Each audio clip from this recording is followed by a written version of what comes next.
Murray and Herrnstein's main arguments. The emergence of a cognitive elite. Quote, "Our thesis is that the 20th century has continued the transformation so that the 21st will open on a world in which cognitive ability is the decisive dividing force.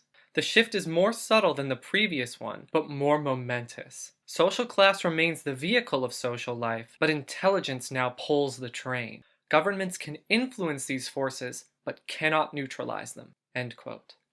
The first thing in the bell curve is an attempt in the introduction to justify the use of IQ, which I've already addressed. The first argument in the first part is that feudalism was not merit-based, that is, not IQ-based, to a large enough extent to outpace mean reversion, but that capitalism, especially Reaganomics, is.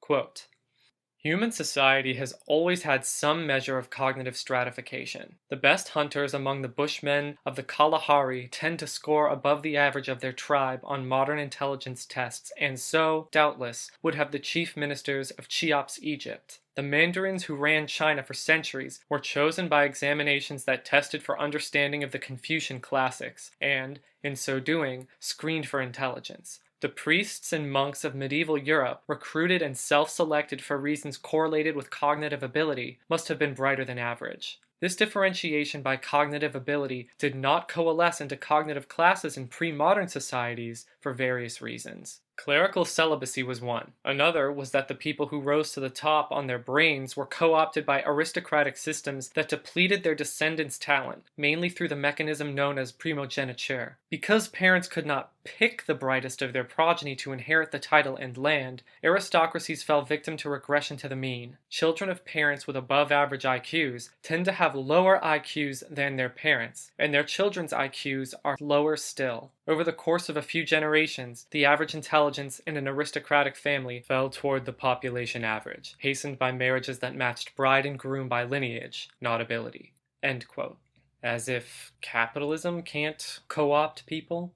If you're rich enough, why bother doing boring stuff like corporate takeovers when you can just make art or whatever? Do 21st century parents leave all their wealth to the kid they perceive as being the smartest? Did they even research that? There's really no data on that. 70% of rich families lose their wealth by the second generation anyway, and 90% by the third, largely because heirs have no idea how to handle all the money. I already pointed out that actively managed funds are a total bust, but more than that, portfolios don't lose value over long periods unless you fail to diversify. Even during the Great Depression, deflation meant that a diverse portfolio didn't lose purchasing power. Moreover, those rich feudal families are still rich. Once you're rich, especially multi-millionaire rich, all you have to do to stay rich is nothing. Clearly, the point of this book has nothing to do with whether or not the original hypothesis stated in it is even true. Also, short-term mobility is much higher in Nordic countries than in the UK or the US, so apparently governments can kind of affect that. Crucially, there is a chicken-egg paradox going on here. Good nutrition, intrauterine environment,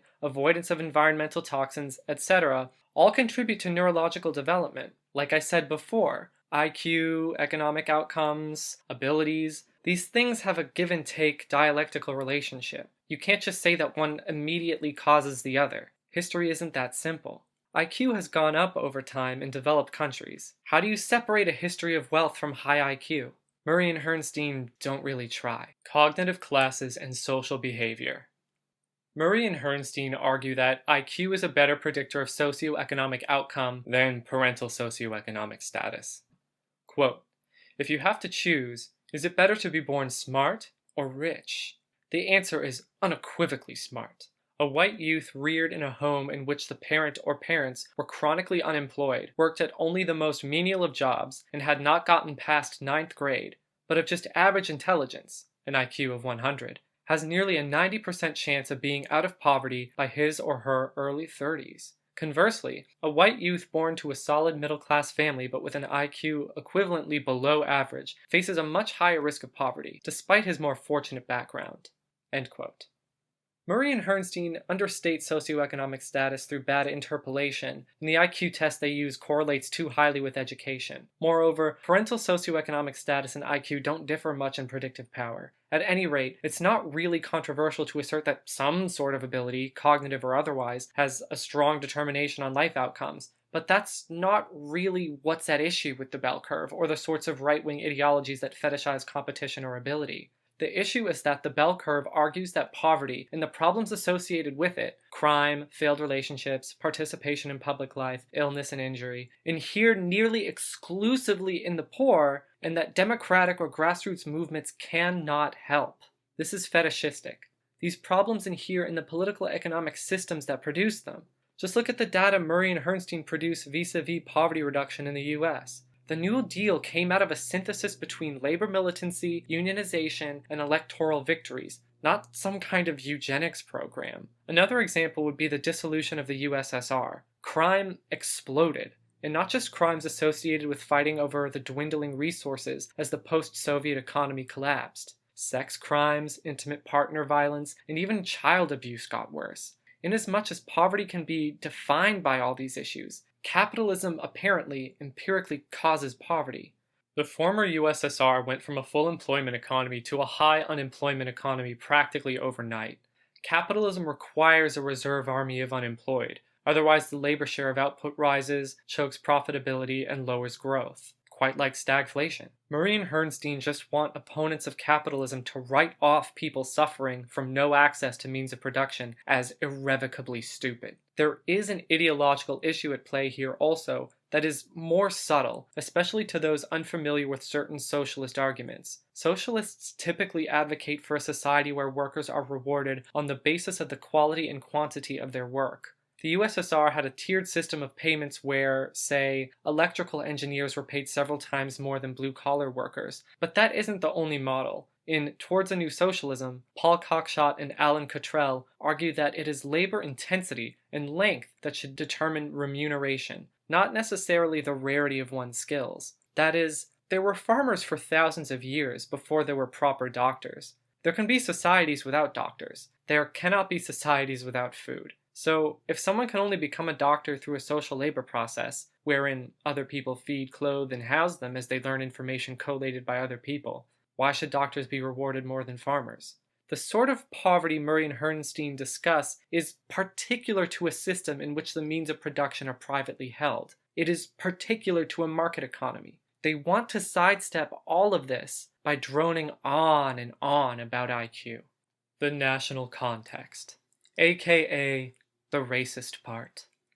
Quote, "This is a rare point of consensus in the IQ debate. In his interview with Harris, Murray notes that in the bell curve, race was a crude proxy for genetics. Since the book's publication in 1994, our ability to assess genetic differences has come a long way. Today, scientists are evaluating thousands of genes that correlate with small increments in IQ. The blurriness of race is noise in the signal," Murray tells Harris. "It's going to obscure genetic differences in IQ." End quote. So, if even Murray has backed off this kind of stuff, why am I still talking about it? Well, for the same reason other people still are. It's not really about the bell curve. It's about the social and political interactions and relations mediated through the bell curve. The book is a fetish. In any case, this is the eugenics section, inasmuch as only one section qualifies. Quote, "Throughout the West, modernization has brought falling birth rates. The rates fall faster for educated women than the uneducated. Because education is so closely linked with cognitive ability, this tends to produce a dysgenic effect, or a downward shift in the ability distribution. Furthermore, education leads women to have their babies later, which alone also produces additional dysgenic pressures.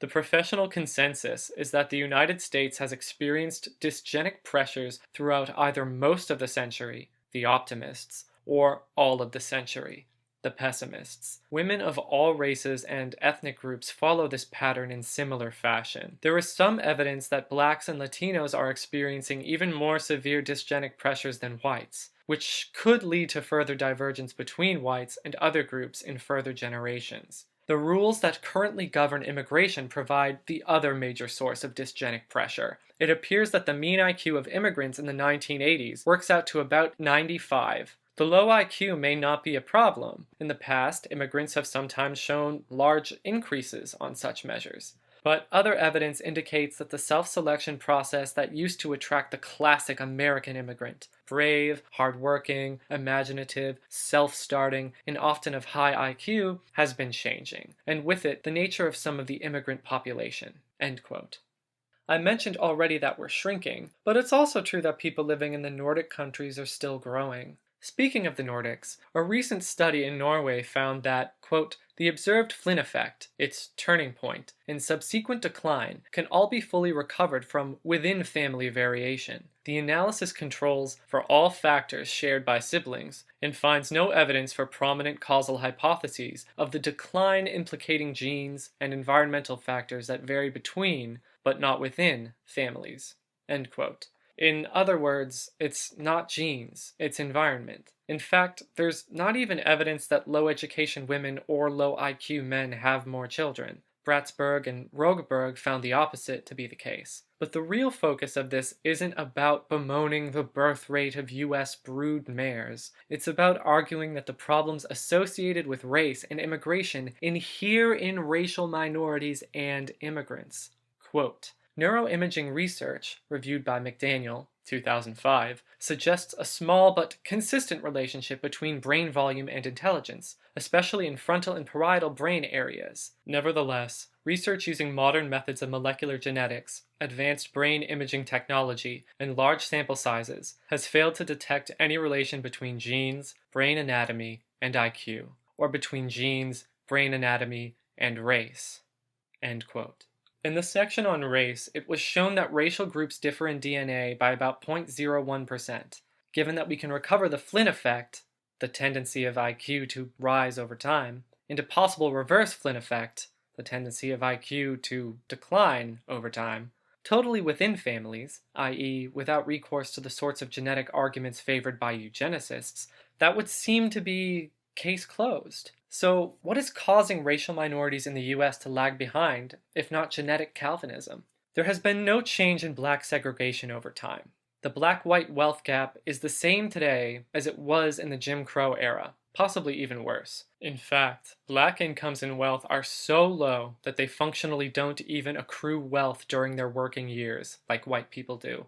Plenty of low-income people in the US receive some social safety net benefits, but these only help people stay afloat. Quote, "About 2/3 of home ownership tax subsidies and retirement subsidies go to the top 20% of taxpayers, as measured by income. The bottom 20%, meanwhile, receive less than 1% of these subsidies." To get specific about it, lead has to be mentioned. The bell curve does not mention lead even once. The word neurotoxin does not appear in the full 800-plus page text. In his 2012 working paper, Lead Poisoning and the Bell Curve, Rick Nevin reconstructs most of the findings in Murray and Herrnstein's work, from IQ disparities to teen pregnancies to violent and property crime, by measuring environmental exposure to lead. Quote, "An increase in blood lead from 1 to 10 micrograms per deciliter is associated with a loss of 7.4 IQ points. Another 1/3 IQ point is lost per microgram per deciliter increase from 10 to 15, and 1/4 IQ point lost per microgram per deciliter over 15 micrograms per deciliter. Therefore, blood lead over 20 micrograms per deciliter can lower IQ to less than 90 among children who would have had average IQ of 100. And blood lead over 40 micrograms per deciliter can lower IQ to less than 75 for children who would have had an IQ of 90. When large-scale blood lead screenings began in many U.S. cities around 1970, 25% of city children tested had blood lead over 40 micrograms per deciliter. In addition to reducing IQ, preschool lead exposure is directly associated with an increased risk of violent and delinquent behavior." End quote. It's difficult to see the literature on lead exposure, particularly the ways in which different classes and racial groups are exposed to it, as anything less than a death blow to the race realist position on IQ. If you want someone who digs way deeper into race and IQ than I do, this video by Forever Jameses is terrific. Or you can just read the entire Nevin paper. It's very short, very digestible, and full of graphs. IQ data is ironically more evidence that we live in the new Jim Crow, and that our previous forms of explicit apartheid have been rolled into tax structures, social safety net tweaks, financial institutions, etc. If only Murray and Herrnstein could have somehow figured that out. Here's how I would approach that issue as a statistician or a political scientist, or no, as a psychologist, which I'm not, is how abstract you handle the race thing. In other words, you start out, and now y'all are quoting me. You start out in 1954 by saying nigger, nigger, nigger. By 1968, you can't say nigger. That hurts your backfire. So you say stuff like forced busing, states' rights, and all that stuff. And you're getting so abstract now, you're talking about cutting taxes, and all of these things you're talking about are totally economic things, and the byproduct of them is blacks get hurt worse than white. And subconsciously, maybe that is part of it. I'm not saying that. But I'm saying that if it is getting that abstract and that coded, that we're doing away with the racial problem one way or the other. You follow me? Because obviously sitting around saying, we want to cut taxes, we want to cut this, is much more abstract than even the busing thing. And a hell of a lot more abstract than nigger. So any way you look at it, race is coming on the back. Imagine my shock. We'll be looking at the history of revolutionary movements by people of color in underdeveloped and third world nations in another section to really see just how wrong Murray and Herrnstein are. The right is still angry about affirmative action. In this section, Murray and Herrnstein argue that grading people who were born into worse conditions on a curve doesn't fix the problem. I agree. They also go into a bunch of minutiae about IQ and job performance that I've already touched on in the IQ subsection. Their conclusion in chapters 21 and 22 will get its own section. The main argument from part 4, then, is that cognitive ability cannot be raised. Since the Flynn effect can be recovered from in-family data, that just isn't the case. What Murray and Herrnstein are getting at here is again their argument that social problems inhere in individuals, in their DNA even, and not in society, and are, as such, immutable. In this case, they argue that improving the environment won't raise IQ. Historically, it has. And that job, education, or social safety programs can't increase physical quality of life or productivity. They have, historically. Much of this section is devoted to making the argument that if IQ is controlled for, there's almost no racism. The black-white wage gap controlled for IQ is small, Murray and Herrnstein argue. But the structural neurological underdevelopment of the poor and minorities vis-a-vis leaded water, polluted air, food deserts, etc. is the structural discrimination. They just use the shell game of IQ to justify ignoring parental socioeconomic status, which is the structural discrimination. Moreover, the authors note that the black-white educational progress gap is narrowing, but as I have already shown, this has not redounded to a reduction in black-white wealth gaps or desegregation. The shiny keys politics of IQ is supposed to get you caught up in checking all of these studies on daycare and nutrition programs, instead of just looking at whether or not democracy can improve society. Don't fall for it. Murray and Herrnstein versus historical materialism. I mentioned previously that the bell curve only reveals its true stances and arguments in the final chapters. It shares this in common with most bits of fascist propaganda intended to appeal to liberals.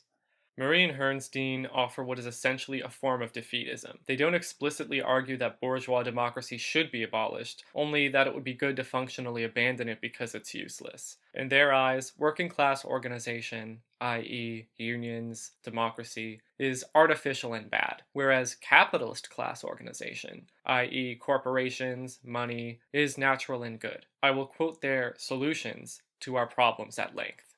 Quote, "Our first answer has been implicit, scattered in material throughout the book. For 30 years, vast changes in American life have been instituted by the federal government to deal with social problems. We have tried to point out what a small segment of the population accounts for such a large proportion of these problems. To the extent that the problems of this small segment are susceptible to social engineering solutions at all, they should be highly targeted. The vast majority of Americans can run their lives just fine, and policy should above all be constructed so that it permits them to do so. Our second answer, also implicit, has been that just about any policy in any area, education, employment, welfare, criminal justice, or the care of children, can profit if its designers ask how the policy accords with the wide variation in cognitive ability. Policies may fail not because they are inherently flawed, but because they do not make allowances for how much people vary. There are hundreds of ways to frame bits and pieces of public policy so that they are based on a realistic appraisal of the responses they will get, not from people who think like Rhodes Scholars, but people who think in simpler ways. Our third answer has gone to specific issues in raising the cognitive functioning of the disadvantaged, Chapter 17, and improving education for all, Chapter 18. Part of our answer has been cautionary. Much of public policy toward the disadvantaged starts from the premise that intervention can make up for genetic or environmental disadvantages, and that premise is overly optimistic. Part of our answer has been positive. Much can and should be done to improve education, especially for those who have the greatest potential. Our fourth answer has been that group differences in cognitive ability, so desperately denied for so long, can best be handled, can only be handled, by a return to individualism. A person should not be judged as a member of a group, but as an individual. With that cornerstone of the American doctrine once again in place, group differences can take their appropriately insignificant place in affecting American life. But until that cornerstone is once again in place, the anger, the hurt, and the animosities will continue to grow. End quote.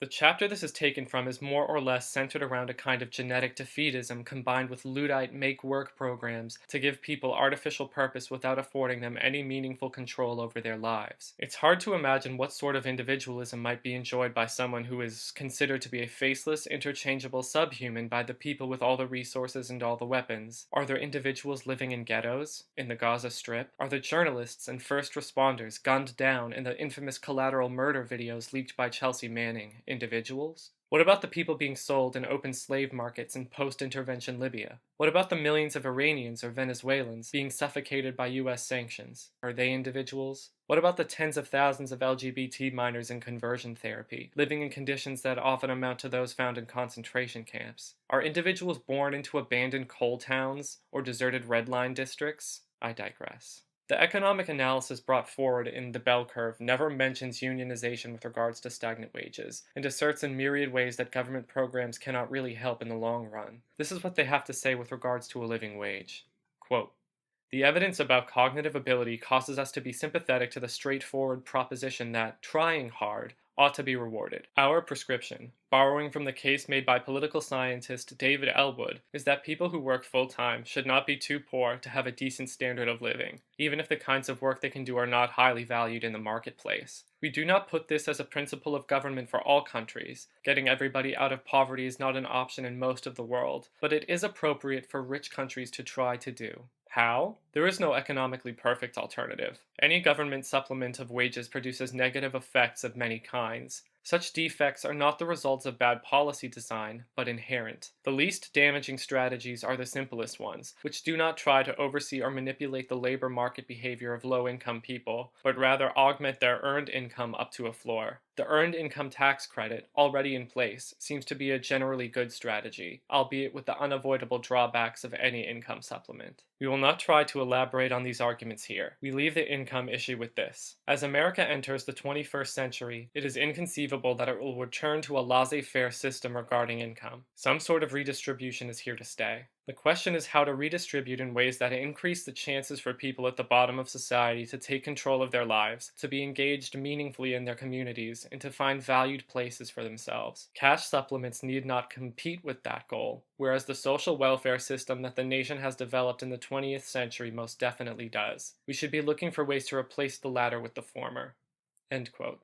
Did this age well? Not really, but that's beside the point. They offer no coherent way of achieving any kind of income floor, and their conception of the capitalist state as a bureaucracy alongside the implicit interpretation of the corporation as not bureaucratic leaves the careful reader questioning what they could possibly mean. The US labor force is approximately 162 million people, whereas about 6.2 million people work in finance and insurance, and around 17.8 million people work in management occupations. So 14.8% of the labor force works as approximately some form of bureaucrat, or 1 in 7 workers. The OECD estimates that financial services account for around 20% of the GDP in the first world, putting this at more than a tenth of the global economy writ large. This seems fairly bureaucratic. Murray and Herrnstein further misunderstand markets and how they function. No amount of abundance will ever result in everyone being able to get what they need through market mechanisms. Vacant homes vastly outnumber homeless people. We produce enough food to feed everyone, but 815 million people go to bed hungry every night. Millions starve annually. This is not a new problem. Quote,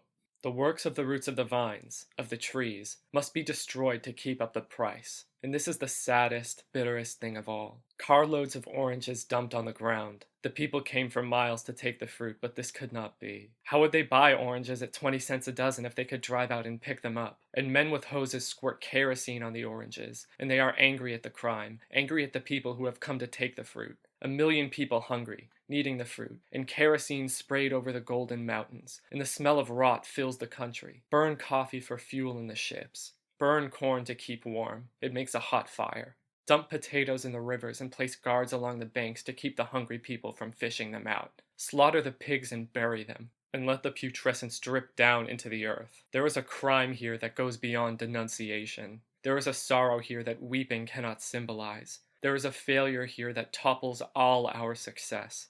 The fertile earth, the straight tree rows, the sturdy trunks, and the ripe fruit. And children dying of pellagra must die because a profit cannot be taken from an orange. And coroners must fill in the certificate, died of malnutrition, because the food must rot, must be forced to rot. The people come with nets to fish for potatoes in the river, and the guards hold them back. They come in rattling cars to get the dumped oranges, but the kerosene is sprayed, and they stand still and watch the potatoes float by. Listen to the screaming pigs being killed in a ditch and covered with quicklime. Watch the mountains of oranges slop down into a putrefying ooze. And in the eyes of the people there is the failure, and in the eyes of the hungry there is a growing wrath. In the souls of the people the grapes of wrath are filling and growing heavy for the vintage." End quote. Instead of breaking down these arguments again, as I did in the previous sections, I am going to present the reality of the matter. Political economies that fly in the face of what Murray and Herrnstein had to say in this book. 1. Burkina Faso. 2. Cuba. 3. East Germany. 4. The United States. And the failures of Reaganomics. Socialism provides higher standard of living. One thing that somehow manages to go without mention in debates with regards to right-wing versus left-wing policies is that left-wing policies have historically provided a higher standard of living. Murray and Herrnstein argue that institutional reforms are less capable of providing results than cash supplements, but how does that actually work on a large scale? Shirley Saraceto and Howard Waitskin used World Bank and UNICEF data to compare countries classified as capitalist to those classified as socialist, based on UN classification, to one another, across fixed levels of GNP. Quote, "In 28 of 30 comparisons between countries at similar levels of economic development, socialist countries showed more favorable physical quality of life outcomes." End quote. It should also be noted that only one socialist country at the time, China, was a low-income country. Time flies, doesn't it? A crucial element that goes unremarked upon in this study, though, is that the US and its NATO allies overthrew dozens and dozens of governments in this time and installed puppet administrations that helped them to rob hundreds of millions of people blind. The capitalist West strategically dismantled scores of nations and turned them into extractive backwaters and sweatshop hubs. That is to say, colonies. Saraceto and Waitskin only judge the actual metropoles, though, not the peripheries. Even when ignoring the most toxic assets of capitalism, it still doesn't come out looking too great. I could quote basically any line from this article, but just read it if you're interested. It's only 6 pages long, including several appendices. Or check out this quick video by YouTuber Hakeem going over the article, if you're inclined. The question all this begs, then, has to be, how did all these low IQ peasant nations, especially ones filled with the genetically inferior races, possibly achieve the outcomes they did? Murray and Herrnstein argue that there's just no hope for simple-minded, dull, low IQ people, and that we live in a meritocratic system that can't be improved. Surely these countries would have been better off if they'd allowed first-world educated, mostly white, Western people to run their nations for them, except the exact opposite was true. Left revolutions outperformed the passive acceptance of USAID and IMF structural adjustments massively. I won't talk about the USSR or China because honestly that would be too easy, and the idea that Eastern Europeans or East Asians have low IQ isn't as popular. Let's look at some examples. Burkina Faso.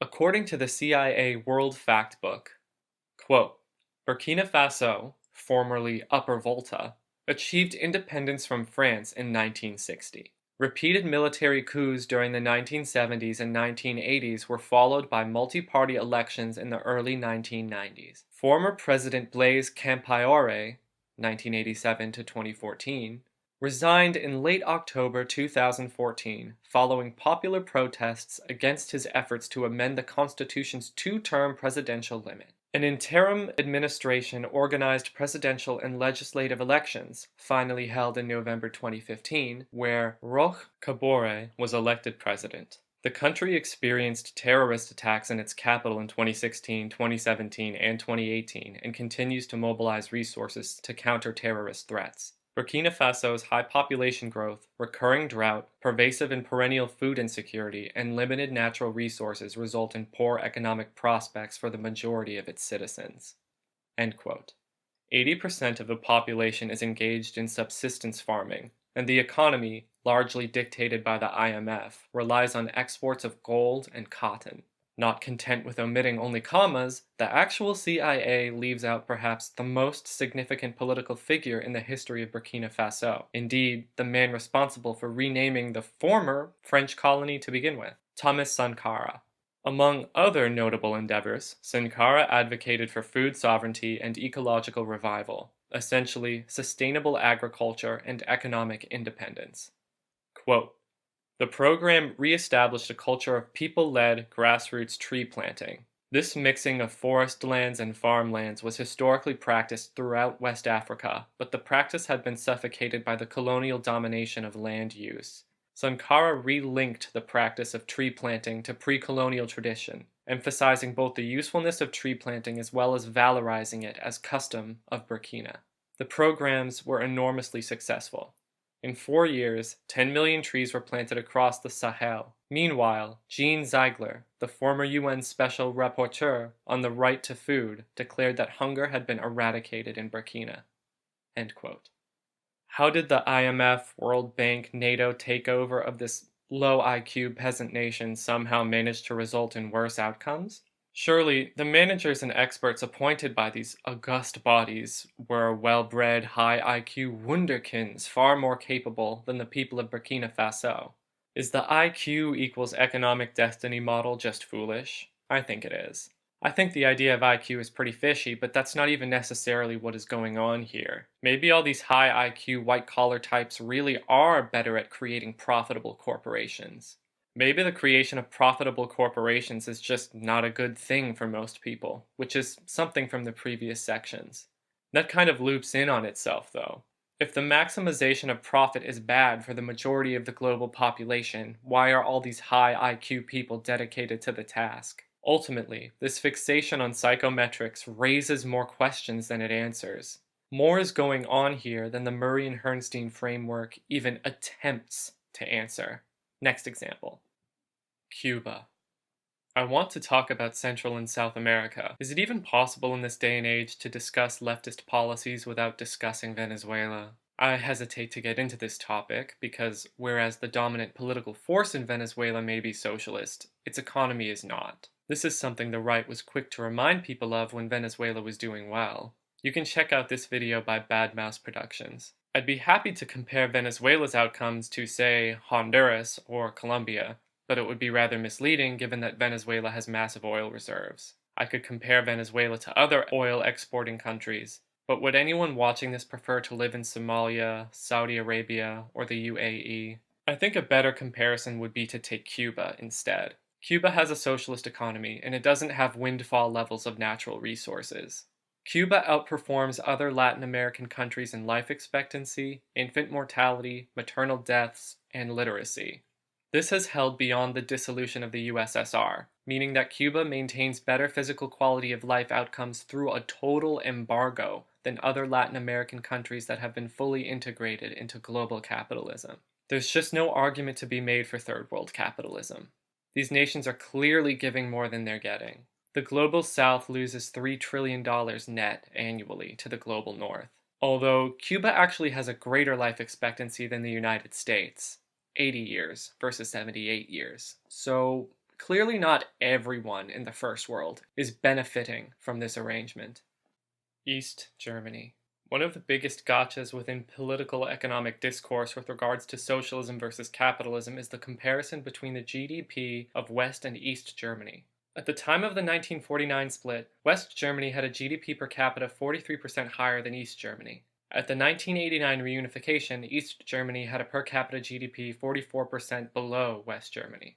After about 30 years and $2 trillion or so in aid packages from the West, the East is now about as unequal as it was in the 1940s. Are we really intended to believe this is all about IQ? What really happened is obviously a lot more complicated than anything in the bell curve would lead you to believe. The GDR was about 1/3 the size of the FRG, and had less than 1/3 of its population. The Eastern economy was agrarian and relied on light industry. It was a high export economy. Then came the war, wherein the East took a harder hit than the West. The Allies initially agreed at Yalta to a jointly administered, non-aligned, demilitarized Germany.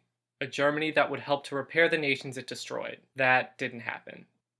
Quote, during the last weeks of hostilities, the Americans themselves had occupied a considerable part of the Soviet zone, namely Thuringia and much of Saxony. When they pulled out at the end of June 1945, they brought back to the West more than 10,000 railway cars full of the newest and best equipment, patents, blueprints, and so on from the firm Carl Zeiss in Jena and the local plants of other top enterprises such as Siemens, Telefunken, BMW, Krupp, Junkers, and IG Farben. This East German war booty included plunder from the Nazi V2 factory in Nordhausen, not only the rockets, but also technical documents with an estimated value of $400 to $500 million, as well as approximately 1,200 captured German experts in rocket technology, one of whom being the notorious Werner von Braun.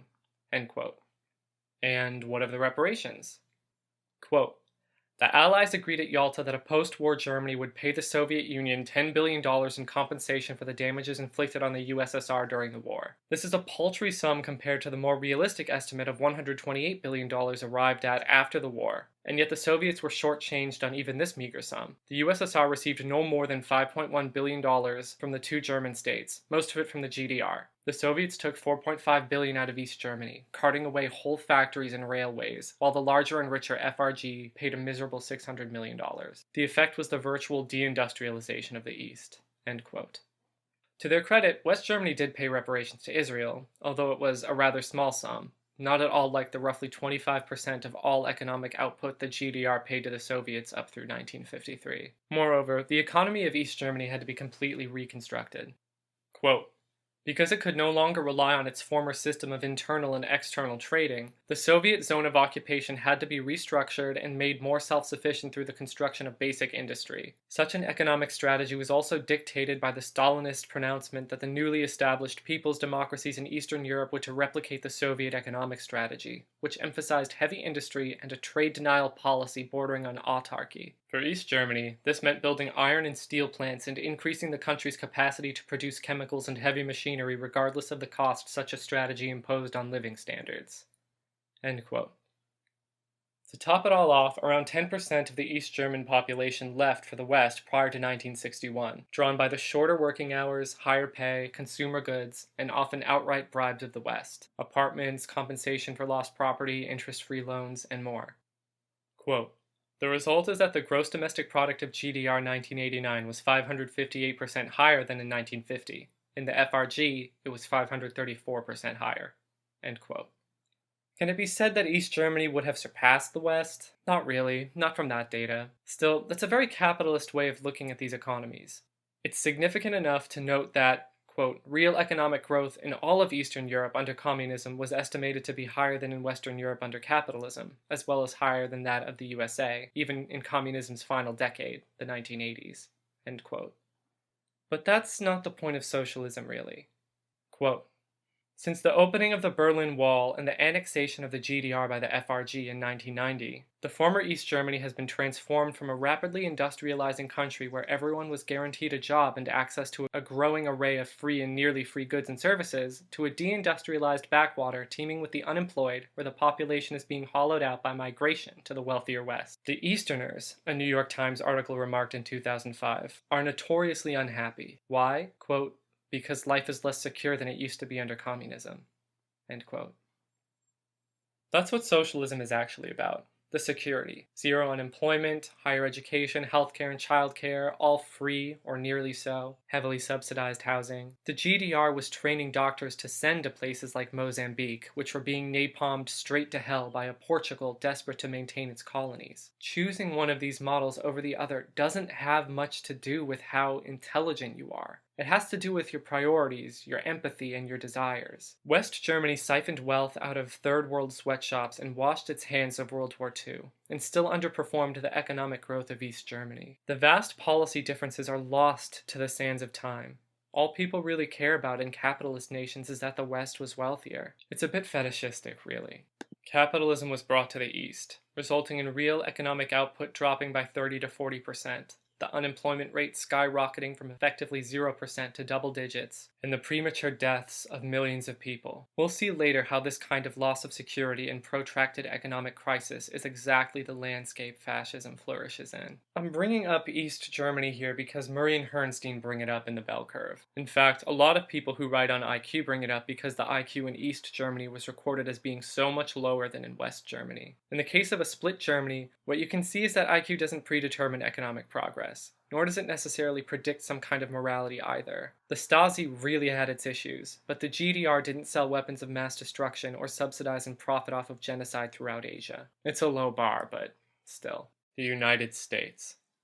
In the section on neoliberalism, the project itself was described. In this section, I'll go over what specifically happened in the US and why it had the appearance and slogans it did. The Reagan Revolution was pitched as the cure to stagflation. Quote, in this present crisis, government is not the solution to our problem. Government is the problem. End quote. The right is idealist, not materialist. They conceive of things as static ideals with unchanging eternal characteristics, so this statement about government makes sense to them.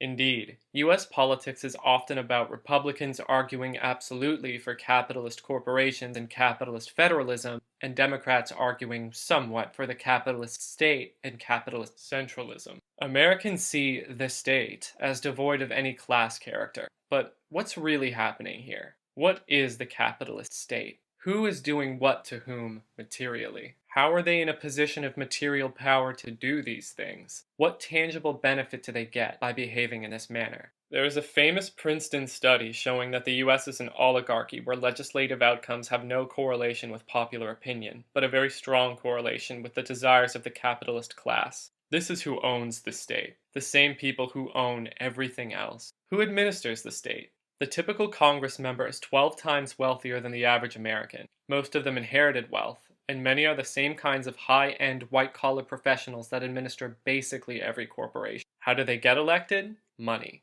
The candidate who spends the most money wins about 90% of the time, but it's not really about general election spending. Where money matters most is in primaries, and in determining who even has the financial means to become a candidate in the first place. If your phone's contacts don't amount to a surefire $250,000 in donations, the DNC isn't interested. Historically, that money comes from a minuscule fraction of the population. A candidate needs organizational backing if they want results, and in a post-union world, that means they have to impress a corporation. This is who the state is. Capitalists and their appointed caste of white-collar managers. But what do? Like most historical states, they levy taxes and spend money. As argued earlier, money is the universal equivalent. It's a symbol of wealth. Within capitalism, money is just labor time. When a worker pays tax, it's a transfer of their labor time away from what they demand with their wages toward what the state demands. If a bricklayer is paying a 20% tax, the value associated with every fifth laid brick is being transferred to a teacher, a soldier, a doctor, or some kind of administrator. It's materially clear what taxes on workers are. What is a tax levied against someone who lives off dividends, interest, capital gains, or rent? These people do not engage in work. These forms of ownership income are, as discussed previously, transfers of labor time from workers to capitalists. But capitalists control the capitalist state. Any tax a capitalist pays is just doubly transferred labor power. What does the capitalist state spend money on? Mostly on things that allow capitalists to lower wages, food stamps, housing assistance, Medicaid, build that middle class buffer, Social Security, Medicare, the police, the FBI, the military, and maintain the empire, the CIA, also the military. Naturally, it's things like food, housing, and pensions that are perpetually on the chopping block, even as defense budgets grow faster than the national economy. The capitalist state is the ultimate corporation, the corporation in which every capitalist is a shareholder. This is what constitutes bourgeois democracy, a one share, one vote system, where the shares cost a few $100,000. The capitalist state facilitates the extraction of profits from workers while maintaining a middle-class buffer against popular revolt. So, what actually happened when the Reagan Revolution dismantled certain aspects of the government? The neoliberal turn started under Nixon and began materializing further under Carter with the appointment of Paul Volcker to the head of the Federal Reserve. Quote, Volcker moved to explode the interest rate, in large part to undermine what he and other monetary hawks saw as labor's bloated bargaining power. End quote. Ratcheting up interest rates like this favored creditors over borrowers, essentially driving production capitals, like manufacturing, into ruin while massively bolstering finance capital, like banks. This threw heaps of workers out of their jobs, creating a massive reserve army of unemployed, created by deliberate actions of the capitalist state. Quote, Volcker tamed inflation, triggered 2 recessions, and paved the way for Reagan's all-out assault on unions. End quote. Next, naturally, were the massive tax cuts for the wealthy and NAFTA, essentially dismantling the state-driven demand that ratcheted up competition between capitalists in the 40s, 50s, 60s, and 70s, while allowing capitalists to siphon gargantuan amounts of wealth out of the country, and thus out of the reach of strikes or electoralism. This, again, led to the ruin of production capitals, or at least their transformation into merchant capital, i.e., they would design and perhaps assemble products, but largely relied on third world contractors to build most of them. The Reaganomics, then, can be seen as the removal of production capital from its hegemonic dominance and the installation of finance capital as the head honcho. New demand is now created through artificially lowered interest, and that is all run through private banking. Finance capital is intangible with our technology. It moves at the speed of light. It can evade any attempt at an occupation or a shutdown. Financiers can move their assets to avoid any democratic process. So, how's that working out?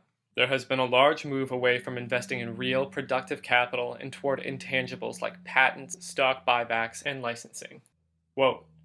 Back in 1998, towards the end of the previous long U.S. expansion, 48.3% of business investment went to new structures and industrial equipment, and about 30% into technology such as information processing equipment and various types of intellectual property, according to data compiled by Daniel Alpert of Westwood Capital. This year, only 28.6% went to structures and industrial equipment, while technology and intellectual property made up 52% of all new investment, he found. End quote. Tech companies do provide useful tools for workers to increase their productivity. That is, they allow for less labor time to produce the same goods. Overall, this should be a good thing. But within capitalism, this just leads to people losing their jobs, and thus all their political economic power, right down to their ability to survive. Moreover, many of these tech companies rely on user-generated content and other inputs, which is essentially systematized unpaid labor. But then, this is the nature of capitalism. Furthermore, many of these tech companies are themselves merchant capital, like Apple, whose products are largely produced in the third world. All this in a pile of stock buybacks allows for a large capital expenditure boom that manifests as basically nothing of material value for working class people. As for finance capitals themselves, we'll have to get into national accounting to really see what unleashing usury has done. and that can get complicated. Various methods of national accounting have existed over the past several centuries. It's necessary to make some ideological choices here, but we have to make sure we're getting at the real material economy and not just an ideology. Different measures of, say, GDP lead to contradictory conclusions. Quote, just look at how financial services are counted in GDP. Until 1993, most measures of economic activity omitted part of FIRE, finance, insurance, and real estate, income. National accountants tended to exclude financial intermediation because they considered the income that financial firms gained by charging interest a transfer between various economic sectors. Fee-based financial services, overdrafts, foreign exchange transactions, mergers, and acquisitions were included in GDP as production. In 1993, even interest-based financial intermediation became defined as productive and entered into GDP calculations. As Brett Christophers explained, the rise of the financial sector in both size and power contributed to changing views about its nature, with the result that the 1993 update of the National Accounting Standards made finance productive by defining it as such, rather than a transfer, as before. End quote.